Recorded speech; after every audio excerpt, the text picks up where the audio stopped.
Welcome everybody to the Kautilya School of Public Policy's Let's Talk Policy series. I'm Nidhi Razdan, and today we're going to talk about something that affects all of us and has affected all of us directly or indirectly in some way over the last year and a half since the pandemic began. We've been dealing with COVID, believe it or not, now for a year and a half or so, and there's no clarity on when things will go back to what was considered the pre-COVID normal, with lockdowns, the economy, which was already under strain and was under a lot of stress. It took a massive hit right across the board, and we saw job losses across sectors taking place as a result of that. So if people didn't end up losing their jobs in the last year and a half, they certainly had to cut back in terms of salaries as well. The salaried middle class has taken a big hit. Many companies, airlines, the retail sector, across sectors, we've seen this downturn. Now, if you look at the unemployment figures, those are particularly worrying, because even though we've seen a slight improvement in the week ending the 4th of July, where the unemployment rate came down to 7.3% as opposed to 8.7% the previous week, and that's because we started unlocking. This is data by the Center for Monitoring Indian Economy. However, the CMIE, as it's called, has also cautioned that this recovery is very, very slow. The kind of jobs that we're adding back is just not enough. So while India may have added nearly 8 million jobs in June of 2021, it's a very, very slow recovery. Also, if you look at the data the CMIE has put out, it shows that small traders, daily wage laborers, they were the hardest hit in both the lockdowns. Certainly the first one, second one as well. They lost some 17 million jobs in April and May of 2021 alone. Then you had salaried employees, which were the hardest hit, losing more than 3 million jobs. Business people losing about 5 million. So the question that we're going to ask our experts today is very simply, how is it that India can create more jobs? This is the biggest challenge the country faces today. And we have a terrific panel of guests this evening. Joining us today, Mr. K Ganesh, I see him here. He's joined in. He's a serial entrepreneur and partner of GrowthStory.in, a leading venture builder platform. GrowthStory has promoted leading companies like BigBasket.com, which is India's largest e-grocery company, and Portea Medical, which is India's largest home healthcare company, and many, many more. Mr. Ganesh, great to see you here this evening. My pleasure. Roy, a very warm welcome to Dr. Rathin Roy, the Managing Director of the Overseas Development Institute. He's been a former advisor to Prime Minister Modi on the economy, and is a member of the Kautilya School of Public Policy's advisory board. And it's really particularly great to see him because he had a tough battle with COVID a couple of months ago. So we're so happy, Dr. Roy, to see you here. And Radhicka Kapoor, a pleasure to welcome you to Kautilya this evening. Radhicka Kapoor is a fellow at the Indian Council for Research on Economic Relations. So great to talk to all of you. Let me begin by asking you, Dr. Rathin Roy, first. When you look at the overall job scenario at the moment, some positive indications in the last few weeks, but clearly a long way to go. How would you sort of sum things up at the moment? If you could unmute your mic. Sorry. Thank you, Nidhi. Pleasure to be back with Kautilya. Let me start by saying I don't look at short-term data, because it doesn't mean much. Get a few jobs, you lose a few jobs. Second thing I want to say is that I know that we are a quasi-communist country, or we tend to be, but I don't think you can create jobs. I don't understand how you create jobs. You can only do that in the public sector. You have activities that generate jobs, and some activities generate more jobs than others. Some activities generate really crappy jobs, most activities in India. Some activities generate better jobs and therefore promote better kinds of activities, which promote better jobs, etc. Now, what we have seen in the pandemic is a continuation of what has been happening, I think, as an unraveling of the growth strategy of India over the past 30 years, which is a more and more unequalizing pattern of activity commencement. That is, the stuff that we produce for a minority of people, which is why we are unable to do what is a big sort of wet dream for Indians: export. We wanted to be big exporters when I was 10 years old. I'm now 54. We still are. We export peanuts. We always, I mean, IT, all kinds of coolie labor, notwithstanding, our most successful exports are that of low-paid nurses, etc., places like Dubai. So already the situation was bad because the activities that we were in were not producing jobs. And I think as many as 12 years ago, people talked about jobless growth. I'm sure Radhicka can fill you in on the numbers. Let me give you one I remember. Radhicka, you'll have the details. Ex-COVID, it's been a long time. But I think about a third of people under 35 are neither looking for a job nor an education, which means that they're unable to find places where they can be educated enough to find jobs or to look for them. This was before COVID. What do you see in COVID? In COVID, you see what is called politely a profit-led recovery, and some economic advisor uses alphabets K, P, I don't know, but profit-led recovery is very simple. You produce less and make more money. That's all it is. That's all it is. Now, common sense says, ज़्यादा धंधा करोगे तो ज़्यादा पैसे कमाओगे. ये क्या है कि कम धंधा किया ज़्यादा पैसे कमाया, but indeed that is what Mr. Ambani has done. That is what 80% of corporate India has done, which is they have produced less. GDP has gone down, right? Everyone knows that. GDP has gone down means less has been produced. Less has been produced, but they're making more money. So who's making less money? Because if you sell less, somebody has to make less money. Very simple. Workers and owners of capital. Because what people are doing by producing less and making more money is retiring debt. And that means that capital does not have a home, labor does not have a home. The situation today, as a consequence, is not just about creating jobs. We have run out of activities to create a prosperous India. And one of the symptoms of that is we are not even creating the horrid jobs that we were creating 5 years ago. And we are certainly not reversing what we had seen 5 to 10 years ago, which is not creating enough jobs of quality to power India into a transformation. Okay, we stay second rate as a consequence, and the pandemic has only exacerbated. That's important what you're saying. Radhicka Kapoor, do you agree with that? That it's not about sort of just creating jobs, but creating more productive jobs, good quality jobs. Do you agree with that assessment that you sort of floundered there? Your mic, it's still on mute. Yeah. Thank you, Nidhi. Absolutely. I completely endorse what Rathin is saying. You know, the trouble is that when we have this conversation on the jobs crisis in India, the figures that we go and look at are really the unemployment rate, or we look at the employment rate. And when we look at these numbers, we essentially know something about the quantity of jobs which are being created. But in developing countries, in economies like India, metrics like the unemployment rate or the employment rate are really inadequate to actually understand the problems in the labor market. Because in a poor country like ours, where you don't have income support, where you don't have safety net, where you don't have unemployment insurance, people can't afford to remain unemployed.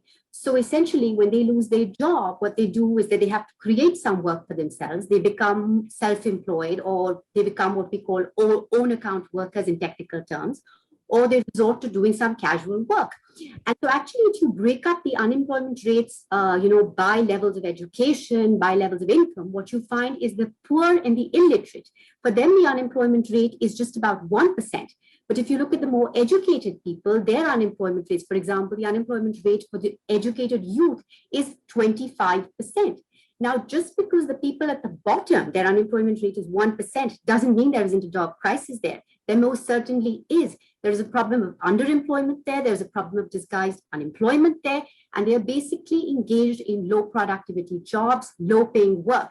And the question of low paying work is actually very important because it links to what Rathin is saying about the demand in the economy. If a large proportion of your workforce is engaged in such low paying work, where are you going to generate domestic demand in the economy? I mean, just to give you a couple of statistics, if you look at casual workers, which account for about a quarter of India's workforce in 2018-19, and this is all pre-pandemic data that I'm telling you, so things have gotten only worse in the post-pandemic period.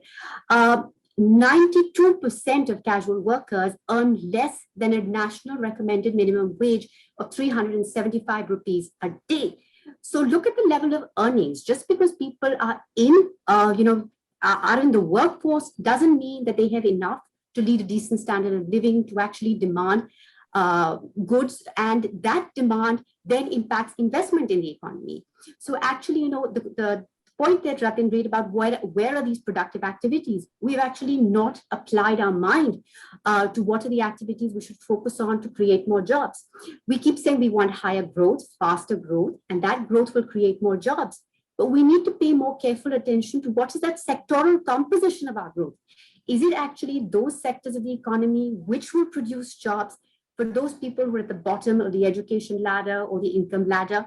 How do we create better jobs for these people? Because India's growth model, basically, in the post-liberalization period, it's been a service-led growth model.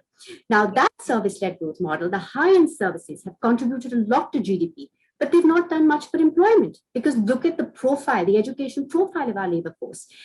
Even in 2018-19, just about 13% of our labor force had a graduate degree or more. So how many jobs can the services sector create for those who have a very low or medium level of education? So you need to go back to manufacturing, and it has to be export-led at this point in my mind, because there is no domestic demand in the economy. All right, let me turn to Mr. Ganesh for his opening comments, because one area that actually did well during the pandemic was startups. I mean, I was reading data that Indian startups added some 30,000 jobs during the pandemic year, and grew nearly 20% in 2020 compared to the previous year in 2019. E-commerce, logistics, etc. What explains that? Is it just the nature of the way the economy sort of turned to, let's say, online shopping, etc.? Is that what fueled this? Yeah, so thanks, Kautilya and Nidhi. Very nice to see you in this avatar. I've been watching and hearing and a fan of your work in the past. So good and all the best. And it's great for Kautilya to have somebody of your stature in the public policy stuff. I'm sure good times ahead. Thank you both. Nice to be in a civilized environment. So very nice. All the best. Firstly, see, I'm a startup person. I don't have these macro statistics, this data that they said. I'm sure all those numbers and all that is good. But firstly, I very strongly feel that this pandemic has forced a lot of hardship, unemployment, driven people to poverty, wherever they have been unfortunate to have COVID, have suffered COVID, the expense of it, both the COVID related expense and the loss of jobs has hit everybody very badly. So there's a very topical conversation and a very serious conversation. Having said that, I don't share really this gloom and doom and the need for manufacturing to have jobs and all of that stuff. I think from and it just comes from the way, the lens I look at it. I'm an entrepreneur. You can't be an entrepreneur multiple times over unless you are supremely optimistic. And instead of chest beating and whining and wailing, I prefer concrete action. It is there. I'm not saying the data is wrong or what has been said is not correct. I'm just saying I don't know about it, but I like to look at it from the other way. I think given the way it is, these things are today, services sector is and will produce huge amount of employment opportunity. We need to seize that and do that. As you rightly pointed out, whether it is because of the pandemic or even before pandemic, the jobs created by gig economy, the jobs created by on-demand economy, okay, is phenomenal.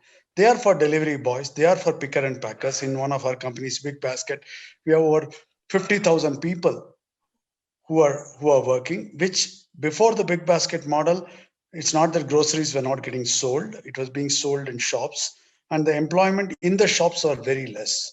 Even if you take manufacturing, even for exports, given the level of automation, given the level of robotics, given the level of digital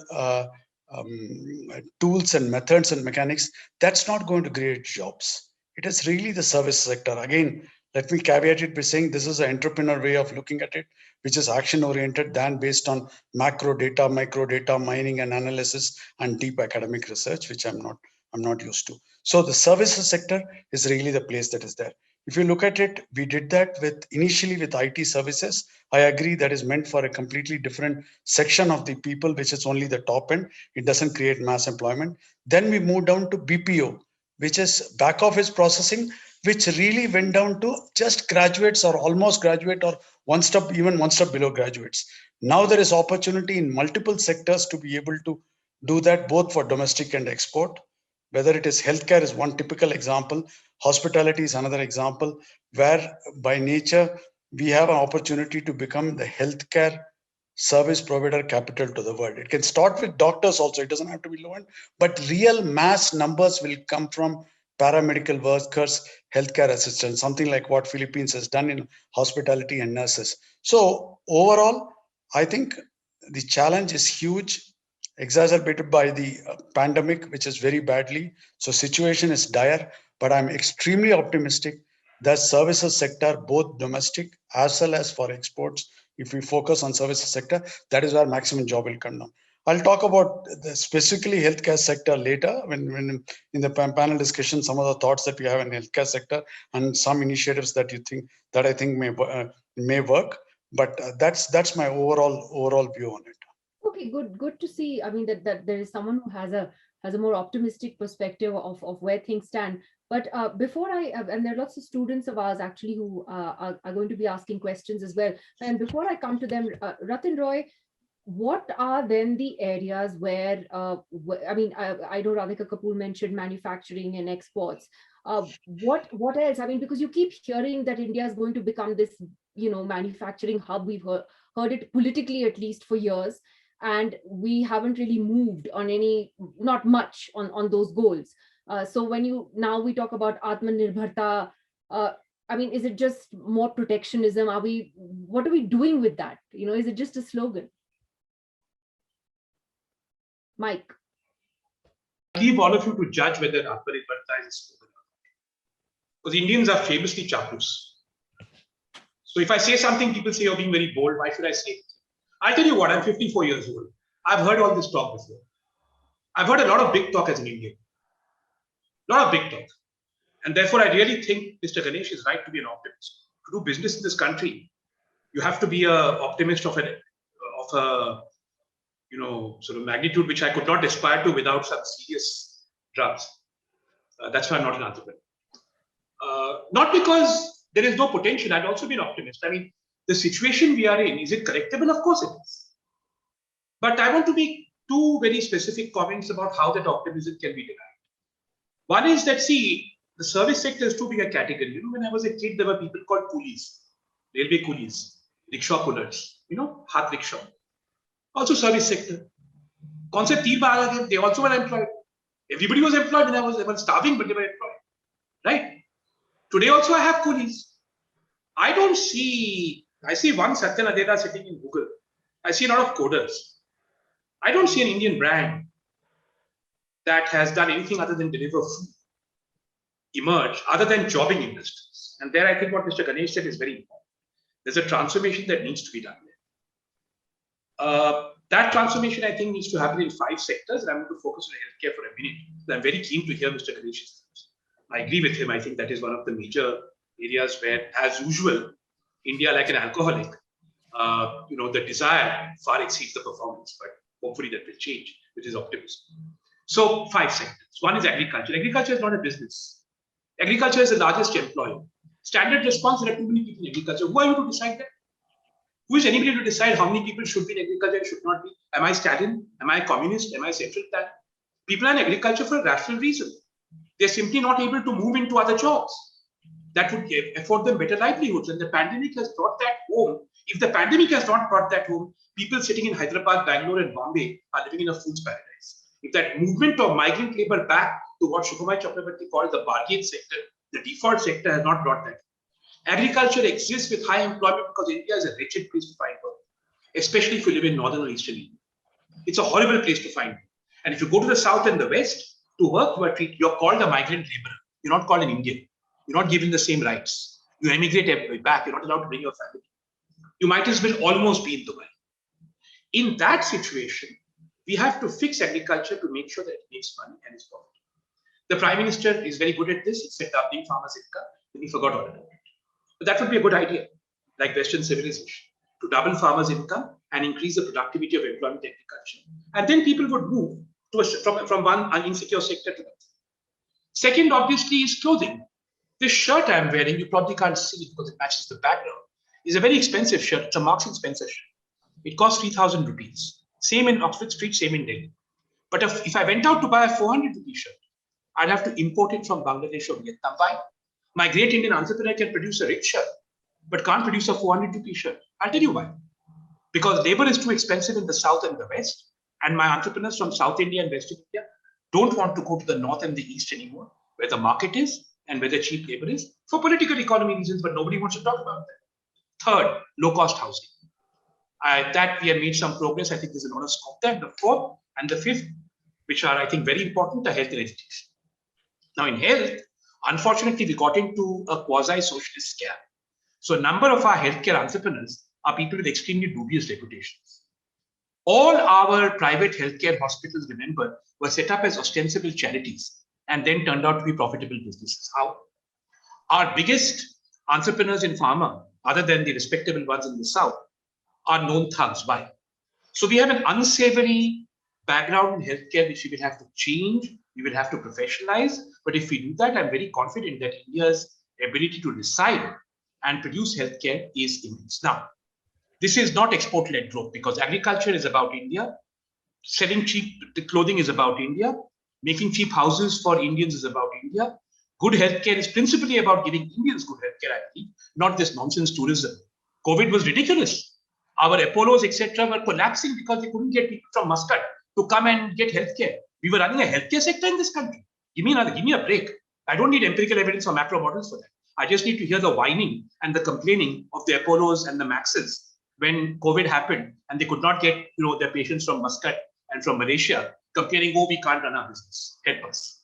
I heard that. So if these 5 sectors produce 70% of our output, they will all create jobs. And then if 30% comes from exports, we are on a path to transformation. That, I believe, is the way forward. Again, what shall we produce? For whom shall we produce? We'll create the jobs. AI will not stop you. Your education barriers will not stop you because these require, I'm sure Mr. Ganesh would agree, some marginal investments in essentially very smart people. They don't require reinventing the wheel and creating rocket scientists. So if we produce what Indians wish to consume at affordable prices and allow everybody to make a profit, get the scamsters out of these sectors, let the real entrepreneurs come in, our future is bright. I would be optimistic. Unfortunately, I'm pessimistic because I'm growing old. Your students should know this. This has not happened in my life in substantive measure.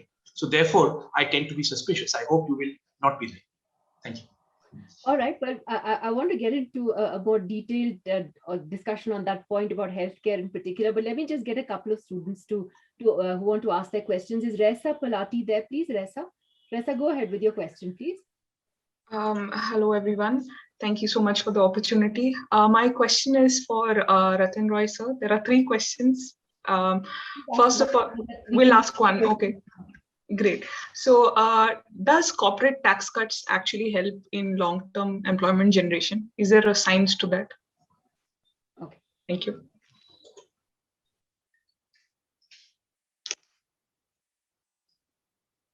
You want me to answer that now? Yeah. Oh, they do if you have a mess in your corporate tax regime. Otherwise, they don't. India has a corporate tax regime mess because India is a crappy place to do business. So what you see is quite interesting. A small business like 10 crores and below, up to 100 crores, pays more corporate tax than a large business. Because a large business can hire chartered accountants and because a large business can avail of incentives. Let me give you an example. We give all sorts of tax concessions. You know what these are for?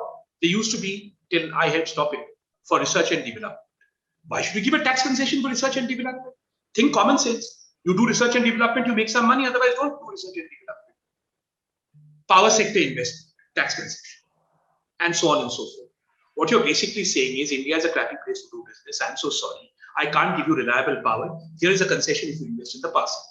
India is a horrible place to do R&D. I'm so sorry. I can't, help you do better R&D. Here's a concession. So basically what you're doing is you're paying off people for failures in your public policy ecosystem.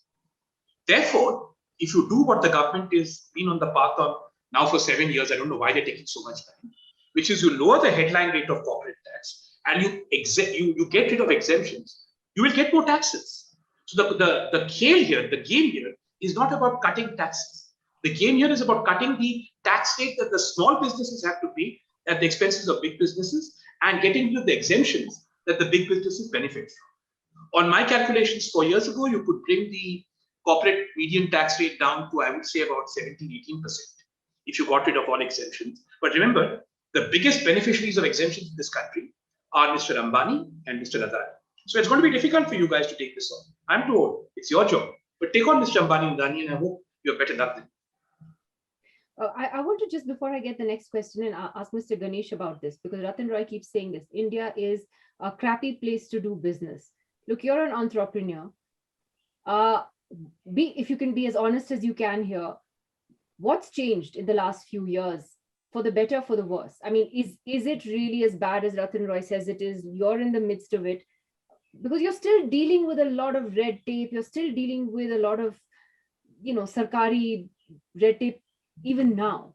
So what would you like to see change?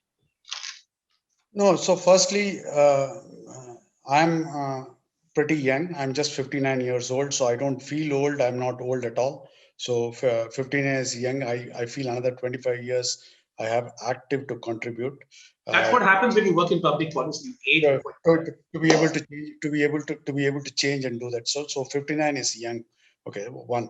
Two, my first business was started in 1990, which is nearly 32 years back. So I have had multiple businesses 32 years back. So I had a choice, obviously, of going abroad, studying abroad. After finishing my Calcutta, I got an admission to a PhD program in Warden, but didn't go for family reasons, and did it. So, but all my education, my work, everything, 100%, 59 years has been in India, mostly in Delhi, and last 22 years in Bangalore. So the way I see it is, there are two choices that we have. We can, when I was born, I lived my first 35 years in Delhi. I've seen Delhi politicians, everybody in Delhi, as you know, knows the minister and the prime minister and everybody there. So nobody talks less than a minister or a MP and that.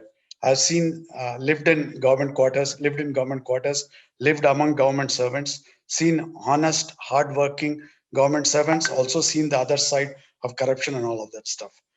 I don't think corruption, red tapeism is going to go away in my generation before I die. Okay, right? That I'm very clear about it. Question is, what can I do? I can become an activist and I can try to change the system with whatever success I may have. Or to say that this is what I'm given. In this situation, how do I create opportunities? How do I create value? How do I create jobs for myself, for people around me, and all of that stuff? I have chosen that particular path. I take this as given. Okay, right? I'm not going to be able to change it, but I'll do that. But what I have seen, you asked me the question, over the last 32 years, I have seen extremely positive, lot of positive moments. And this is irrespective of government. This is not a political statement. This is not about Congress or BJP. I have seen phenomenal improvement. When I started my first company in 1990, we had to take some 42 licenses, and it took huge amount of effort to start. Today, it's a lot more easier. Okay, right? Lot more easier. Lot of positive stuff. Two, we don't actually work with government.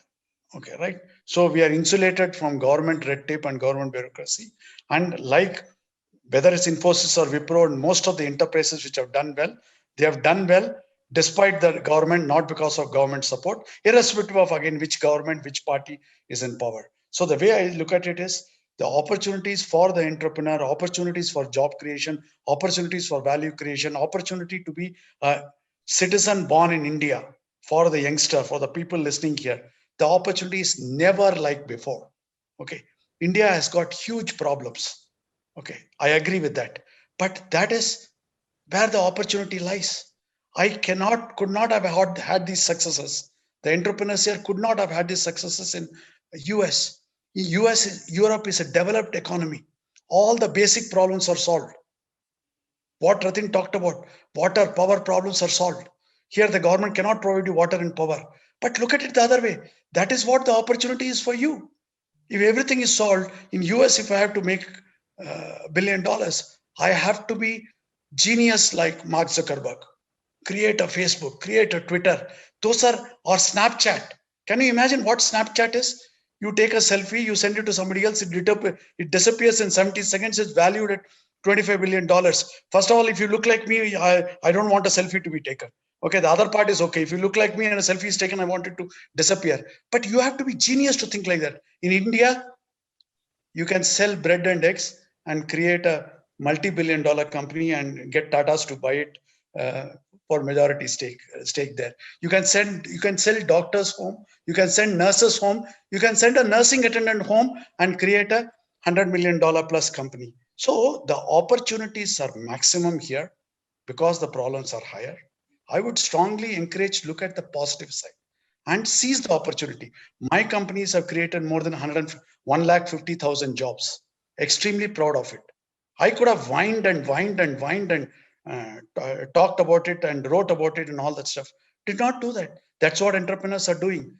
Within the system, within the thing, seize the bull by the horn and do it. Please don't confuse problems in India with lack of opportunities in India. That is why the opportunities are there. Each and everyone can seize it. I think the situation year on year I've seen is phenomenal improvement. Again, irrespective of politics, irrespective of government, irrespective of state. I did lose a lot of my hair selling to government. None of it is left.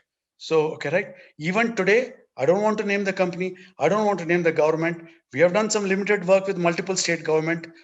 Irrespective of which government is in power, which party is in power, irrespective of the state, the bureaucracy and red tape is extremely frustrating, extremely frustrating. And just to give you an example, in one of the companies, second time the pandemic came, I don't want to name the company, I don't want to name the state, we have refused second time over to work with any state government on any state project.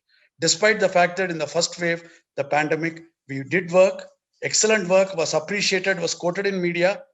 Unfortunately, we still have not got paid for it.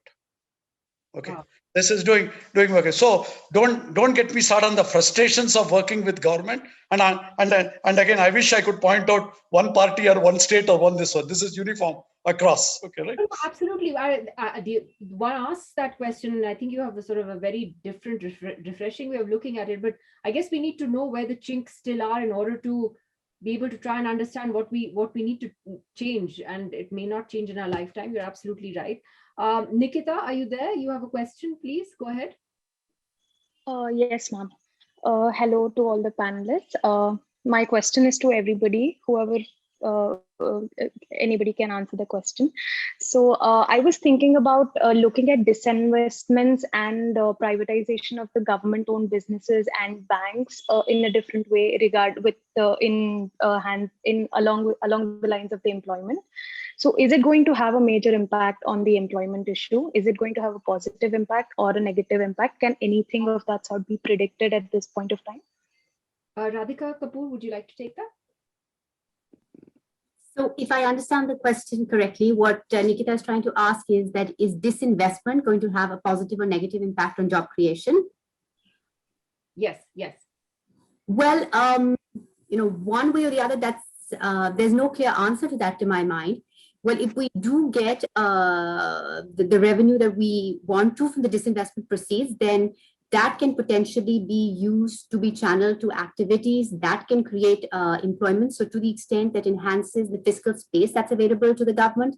And if that is channelized in the proper direction, say expansion of public works programs, paying higher wages in employment guarantee programs, it most certainly can. But then it just boils down to how that money is actually utilized. But on the other side, and perhaps Rathin will answer that question better, is that when you do disinvestment, there will also be jobs lost within those enterprises. This investment happens. So on net, it's very hard to comment what the outcome will be. Okay. Nikita, I hope that answered your question. We'll have more questions shortly. Radhicka Kapoor, I did have a question for you, since you brought up this interesting point about educated Indians in a sense facing more difficulties getting jobs, which is the irony. In a way, you're punished because you're more educated. What is your take on this whole hype around Skill India, and whether that's working, not working? There was a great article in the Indian Express the other day, which really explained what's not working, and the fact that 92% of India's workforce is in the informal sector. They seem to suggest that the Skill India mission isn't exactly reaching its targets. What is your take on that? Does it have the potential to skill people to be able to create those better quality jobs that you and Rathin Roy are both talking about, or has it kind of lost its way? Okay, so there were a couple of questions that you asked me, Nidhi. So just going first to the question about the high unemployment rate that you see in the educated youth. Now, the educated youth that I'm referring to, they are not exactly looking for assembly line jobs in the manufacturing sector. They are looking for the kind of opportunities that Mr. Ganesh is talking about. Yeah. And given the bottlenecks in that space, these people can't find jobs that are commensurate with their educational qualifications, with their aspirations. And therefore, they choose to just, remain unemployed till they find the kind of jobs that they're looking for. And many of them are likely to eventually become, self-employed. So the problem there is basically of not finding a job which is in line with your expectations and earnings that you expect after having gotten a certain degree. Now, the second question about skilling, I personally find this whole business of Skill India, frankly, quite vague. Because what Skill India is essentially saying is that, look, these are the programs, we're going to skill you in this, we're going to turn up with X million carpenters and Y million electricians and so many plumbers. But the point is that the world of work is changing at such a rapid pace. It is very hard for us to predict what kind of jobs will be available 5 to 6 years from now, what kind of sectors will be creating jobs 5 to 6 years from now. So how can we work in this fashion where, we are working in this in anticipation that there will be a demand for these number of jobs so many years from now? So in that sense, the Skill India mission is also a supply-driven program in the sense that it's the government and it's the NSDC Council which is sitting and deciding that this is what we want to train people in. But there's very little involvement from the private sector in terms of understanding what their needs are, what their demands for skilled workers are. Because the irony in India actually is that while we are having this whole conversation about unemployment, and especially high unemployment among the educated youth, you also very often find entrepreneurs complaining that they don't find employable workers. So despite that education and skill, these people are not employable and they're not job ready. So I'm going to step back and add one more point here is that when we're talking about skills, we actually need to go back to the basics. We fail so miserably on providing people with basic foundational skills. It could be your basic cognitive skills, your basic maths, your basic English. And there are ASAR surveys which year after year after year have been telling us how students who are in class 8 are not able to read a sentence that a class 2 child should be able to read. They're not able to do the math that a class 2 child has to read. So till we get our foundational skills right, I don't know what we are going to achieve out of skilling people through these elaborate programs. To my mind, it's really quite a waste. Okay, all right. Laksh, are you there with your question? Laksh, please go ahead.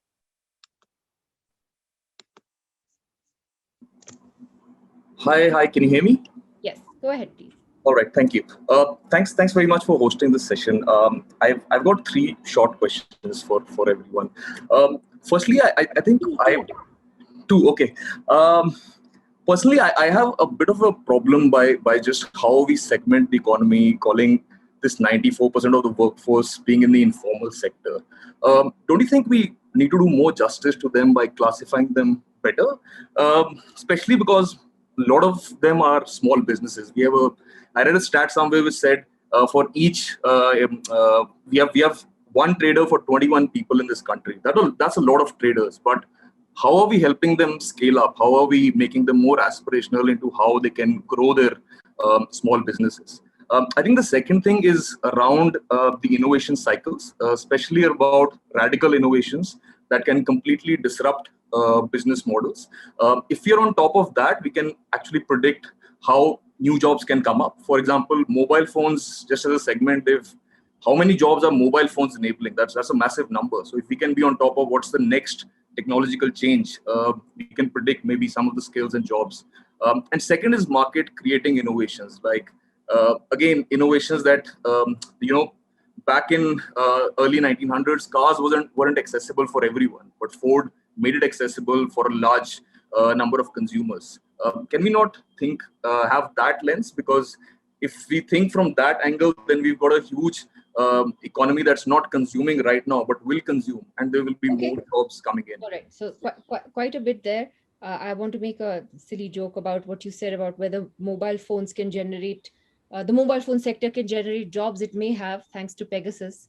But Rathin Roy, do you want to take on Laksh's overall? No, I think my co-panelists are far more, but I will make not a joke, say something quite seriously and leave it to my much more qualified co-panelists.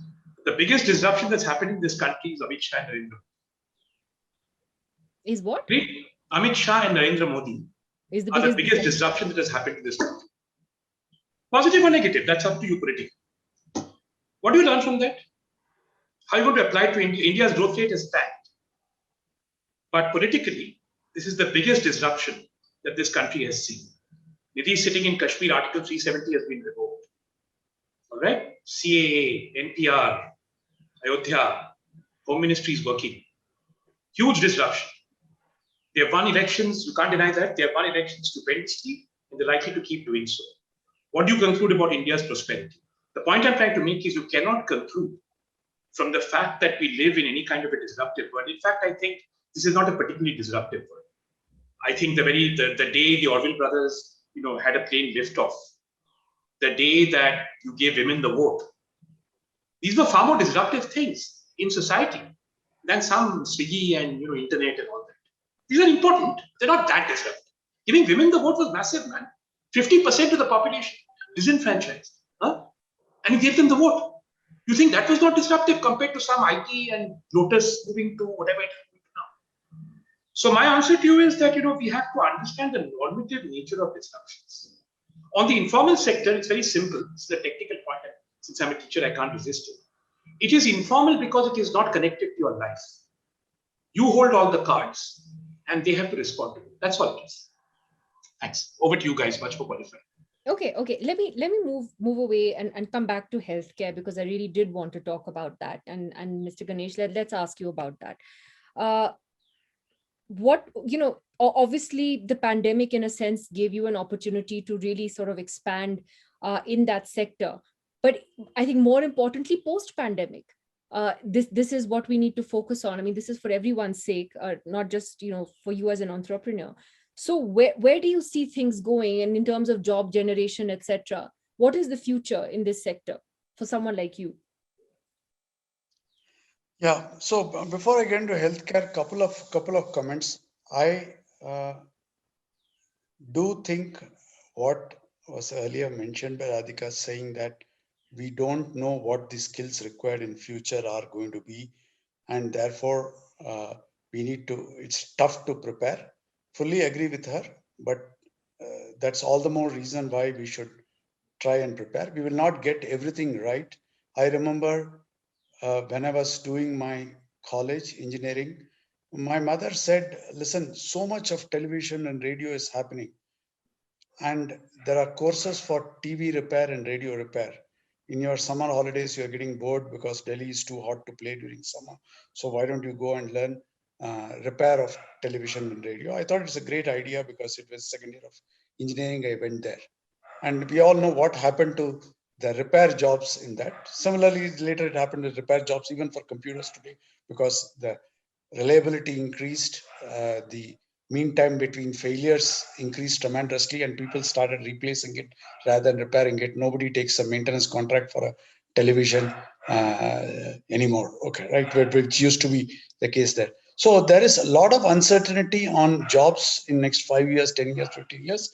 But I would just caution that is actually the reason why we still need to plan. We may get it wrong 50% of the time. That's one.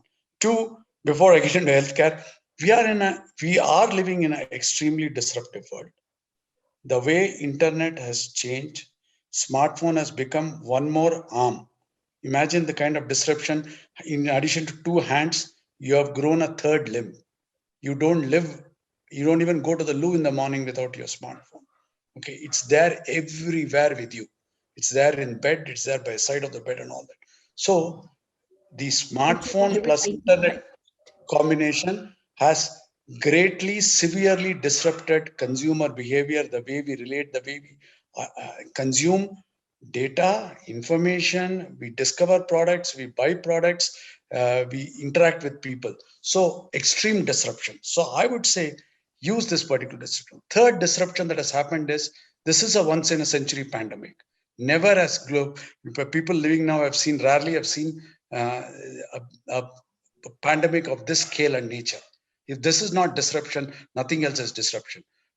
Why I'm saying that is not to make a point against what was said earlier, was how do we use this to seize the opportunity? How do we use this to create jobs?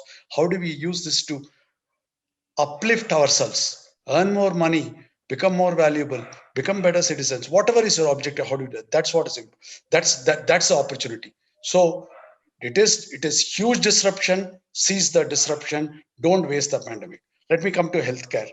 Okay, I think obviously the face of healthcare has changed significantly. It has created a lot of opportunities for employment generation that works both to address the needs of the population and also provide for livelihood, also save lives and create livelihood as healthcare employment opportunity. Okay, right? It will solve both the challenges simultaneously, but it requires a lot of effort from all stakeholders to capitalize on the potential. Why do you say that? India can become a major supplier country for global health workforce across all levels for managing healthcare, not just the pandemic, post-pandemic, and wellness. We can seize the opportunity and become healthcare capital of the world, just like the way we did it in information technology industry over the last 3 decades and created lakhs of jobs in India for serving the world. There are several other benefits. This can create jobs for women, which we want, give additional income to housewives who cannot otherwise seek formal full-time employment due to other responsibilities by becoming caregiver. We can upskill existing informal sector worker. And somebody asked that lovely question earlier that we want to, the work is already being done. It's not being classified. So it's not coming into formal sector and it can come that. We can create entry-level healthcare workers so that they earn higher income by being more formalized, more skills, come into formal employment sector and leverage things like gig economy movement, create a lot of micro self-employed entrepreneur while addressing the core healthcare problem we faces. And there are two distinct ways you can do it. One is by upskilling. Okay, right? We upskill the healthcare workforce at all levels: doctors, nurses, allied health workers, paramedics. We upskill them in disaster management and pandemic management, in public health, in emergency and critical skills. So there is focused upskilling of existing work. The second is, Radhika mentioned about future needs. Look at what future skills post COVID-19 we will need. This disruption that has happened, what is it that will create in terms of future needs? I mean, just a couple of things when we had done some analysis. There is large scale need and a gap in phlebotomy technicians. For large scale population screening and point of care testing, we need phlebotomy technicians. Fortunately, IoT technology makes it possible for us to train a lot more easily than what was possible 10 years back. Similarly, for conducting lab tests, medical laboratory technicians, telehealth coordinators. I'm not talking about telemedicine doctors only. The resources that can manage the telemedicine technology, especially in underserved areas, communities, is great. I think, sorry, the point you made about anticipating what opportunities that the pandemic has sort of forced upon us. There's an interesting question from Rinalini, and I asked Radhicka Kapoor to answer this, that she's saying that Indian policy now needs to shift from a post-disaster reaction to a pre-disaster action philosophy. We've seen the consequences of what happened with COVID. Do you see that happening? Do you think we're thinking that far ahead? Unfortunately, no, but that's precisely what we should be doing. Because, all the things we are seeing unraveling post-pandemic, they've all been there before. And the pandemic has only revealed those fault lines and exacerbated the crisis. And the pity is that we're still not seeing through any of that. And if the pandemic doesn't teach us those lessons, I don't know what else will. I mean, just to give you one example to apply this to is that you look at the idea of social security. Now, what did we learn from the huge job losses that we witnessed last year, from the migrant labor crisis? I mean, those were just painful images of seeing people walk back hundreds of kilometers with their children on their shoulders. Yeah. And that was really all a consequence of the fact that you have so many people informally employed with such low earnings that if any shock happens, they have no financial wherewithal to survive. And so they had to go back to their villages because the only safety net there was the public distribution system, because they had their ration cards back in their village, or they had Narega, which performed reasonably well during this crisis. And here's the lesson we've not learned. There's still no safety nets. And we saw that in the first wave of the pandemic. And when the second wave struck, we should have been thinking about all these things before. That, look, you can have a crisis which is unanticipated. You need to have, say, automatic stabilizers in your fiscal policy that kick in and provide some cushion to those who are vulnerable and those who are going to fall deep into poverty. But we've done none of that. And so now in the second wave of the crisis, we haven't even heard any version of, the Garib Kalyan program or any other package like that. So people are basically left to fend for themselves and Atmanirbhar in the true sense of the word.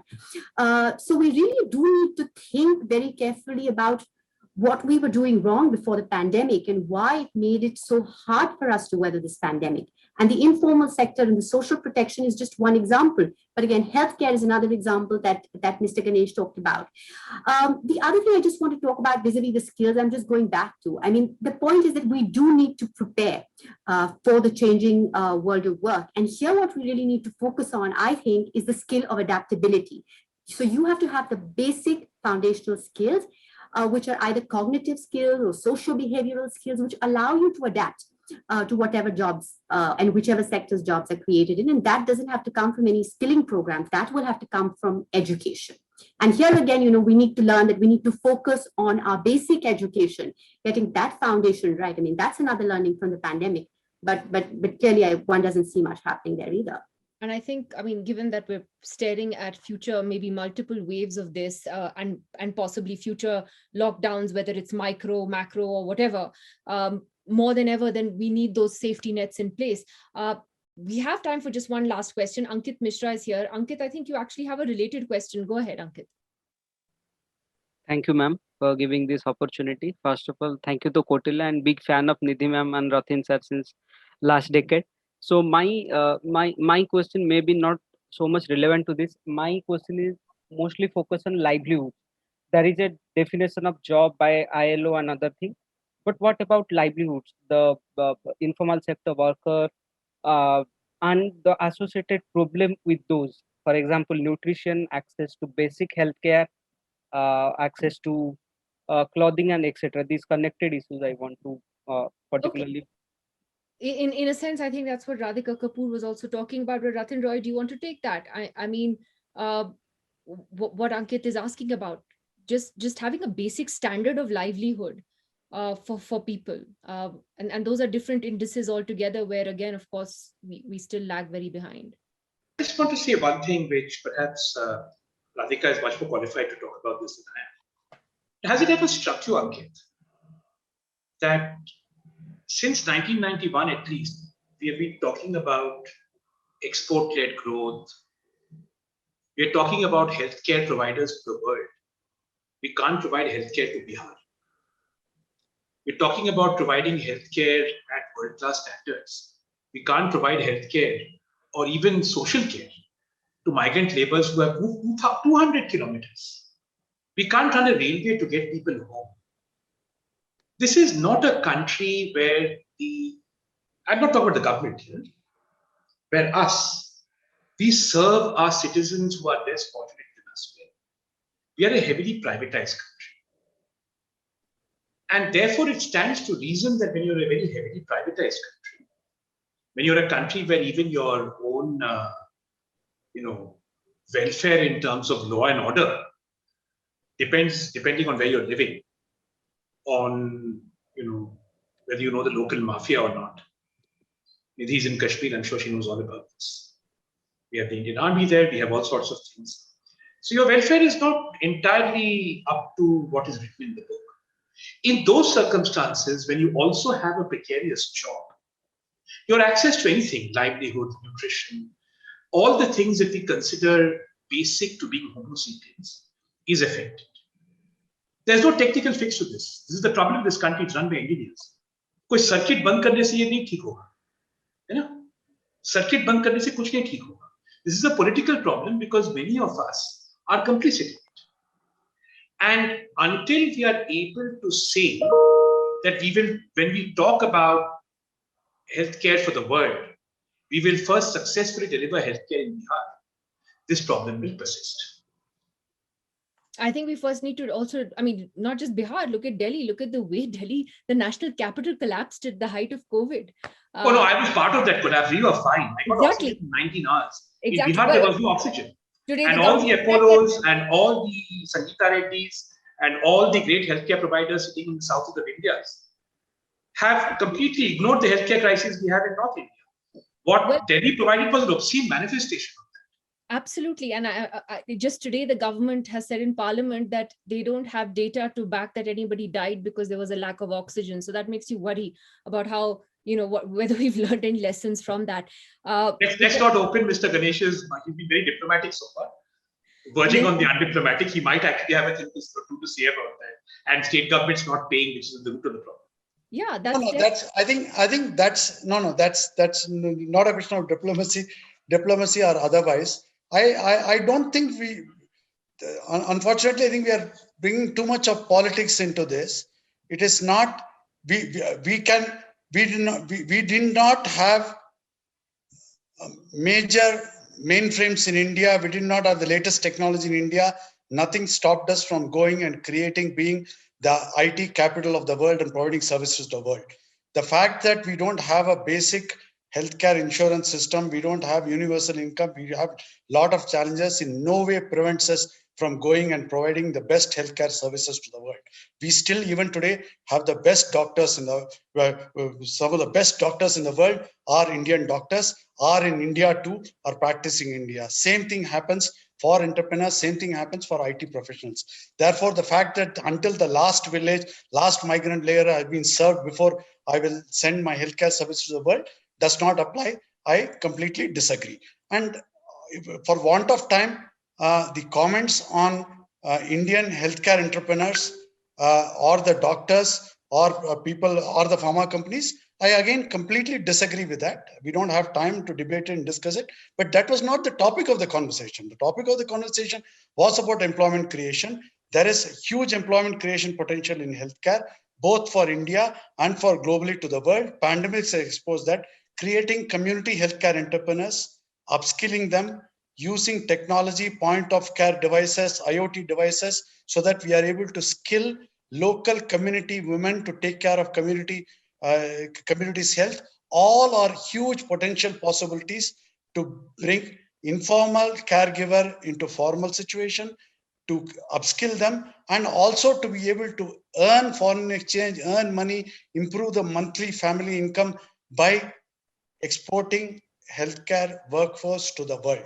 All of that is huge potential possibility. I don't think I'm going to wait for the last migrant laborer to be served before trying to do that. I don't think. And I'm saying that therefore, it will not solve India's problem if we have world-class healthcare. No, I think it will solve. Not true. It will definitely solve India's problem, because just like when people went abroad, whatever may be the job, they earned money there, they sent money here, that money was used here to educate people. If you look at South, where I come from, there are infested with people who sent one son abroad to be able to earn money and sent here. Because of that, they were able to uplift their level and afford it. Separately, why should the government not have insurance scheme? Why should the government hospital not be of the quality like NHS in UK? I am with you. Why should the government school not be like in US, where you have best of the schools are government schools? In UK, the best of the healthcare is government NHS healthcare. I don't have it. I want it. And I really feel bad that we have to